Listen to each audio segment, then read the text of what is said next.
Hello, dear friends. The lit teacher here. Let's understand the play Hamlet in detail. Hamlet is one of William Shakespeare's most famous tragedies, set in the Kingdom of Denmark. It follows the story of Prince Hamlet, who is driven by the ghostly revelation of his father's murder to seek revenge against his uncle Claudius, who has taken the throne and married Hamlet's mother, Gertrude. The play explores themes of madness, revenge, mortality, and the corrupting nature of power, while presenting Hamlet's psychological and moral dilemmas in his quest for justice. I will take you through a detailed scene-by-scene summary and breaks down the major events of this play. Let's begin. On a cold night, guards at Elsinore Castle encounter the ghost of the recently dead King Hamlet. They bring Horatio, Prince Hamlet's friend, to witness it. The ghost does not speak, but Horatio decides to inform Prince Hamlet. Claudius, the new king, addresses his court, discussing his recent marriage to Queen Gertrude, the widow of King Hamlet. He deals with diplomatic matters concerning young Fortinbras of Norway, who threatens Denmark. Prince Hamlet is melancholy and resentful over his mother's marriage to Claudius, so soon after his father's death. Claudius and Gertrude urge Hamlet to move on, but he is deeply disturbed. Horatio tells Hamlet about the ghost, and they plan to meet it.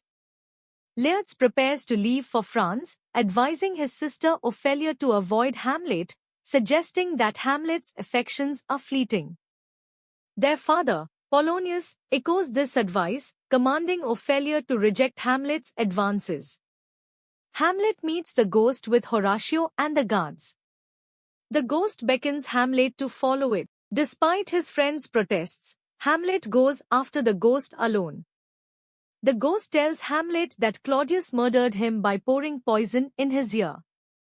It commands Hamlet to avenge his murder but not to harm Gertrude. Hamlet vows to remember and act but is shaken. He tells his friends he will fake madness to cover up his plans. Polonius sends a servant to spy on Laertes in Paris. Ophelia enters, frightened by Hamlet's strange behavior. She describes Hamlet's disheveled appearance, suggesting his madness. Polonius assumes Hamlet is lovesick over Ophelia and decides to inform Claudius. Claudius and Gertrude summon Hamlet's childhood friends, Rosencrantz and Guildenstern, to spy on him and determine the cause of his madness. Polonius enters, claiming Hamlet's madness started from his love for Ophelia. Hamlet then enters, exchanging witty, erratic and odd dialogue with Polonius. Later, Hamlet confronts Rosencrantz and Guildenstern, quickly realizing they are spying on him. A group of actors arrives, and Hamlet forms a plan to stage the murder of Gonzago to test Claudius's guilt by recreating the murder of King Hamlet. Rosencrantz and Guildenstern report back to Claudius, but they have little knowledge. Claudius and Polonius then spy on Hamlet during his famous "to be or not to be" soliloquy. Hamlet expresses his existential dread and struggles with the meaning of life and death. Ophelia approaches him, and Hamlet angrily rejects her, claiming he never loved her. Claudius is now suspicious and plans to send Hamlet to England. Hamlet instructs the players on how to perform the play. During the performance, Claudius reacts with visible guilt to the murder scene. He abruptly leaves, confirming Hamlet's suspicions that Claudius is guilty of his father's murder. Claudius, now aware of Hamlet's intentions, prays for forgiveness, admitting his guilt.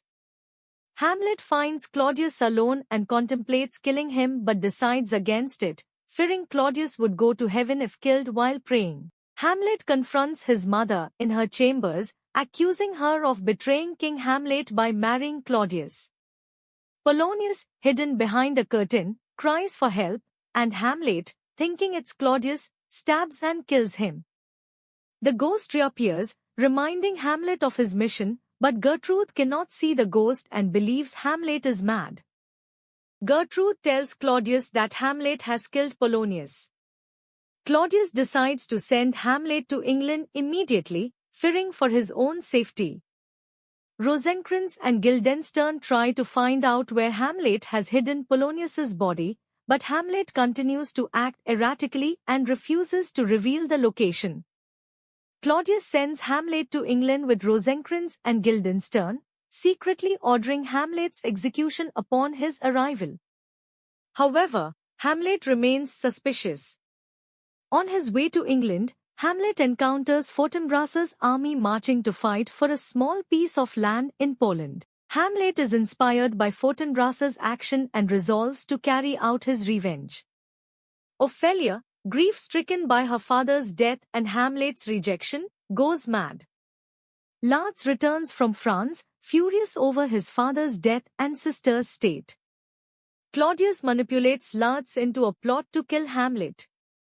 Horatio receives a letter from Hamlet, revealing that he has escaped the plot to kill him in England and is returning to Denmark. Claudius and Lars conspire to kill Hamlet. They plan a fencing match in which Lars will use a poisoned sword. Claudius also prepares a poisoned cup of wine for Hamlet. Meanwhile, they learn that Ophelia has drowned. Hamlet and Horatio stumble upon Ophelia's funeral, where Lars is grieving. Hamlet reveals himself, and a fight breaks out between Hamlet and Lars in Ophelia's grave. Hamlet explains to Horatio how he escaped the execution plot and replaced the letters ordering his death with ones condemning Rosencrantz and Guildenstern. Hamlet agrees to the fencing match with Lars. During the duel, both Hamlet and Lars are wounded by the poisoned sword. Gertrude drinks from the poisoned cup meant for Hamlet and dies. Lars, dying from his wounds, confesses the plot, and Hamlet kills Claudius before succumbing to the poison himself. Hamlet dies in Horatio's arms, urging him to tell his story. Fortinbras arrives, claims the throne, and orders a military funeral for Hamlet. So that was the summary of the play. In Hamlet, Shakespeare masterfully weaves a tragic tale of revenge, betrayal, and existential struggle, culminating in a series of devastating consequences for both the guilty and the innocent. Hamlet's internal conflict between action and inaction, along with the complex interplay of power and morality, leads to a chain of events that result in the downfall of nearly every central character. Through its intricate exploration of human frailty and ambition, Hamlet remains a timeless reflection on the complexities of life, death, and the search for meaning in an uncertain world.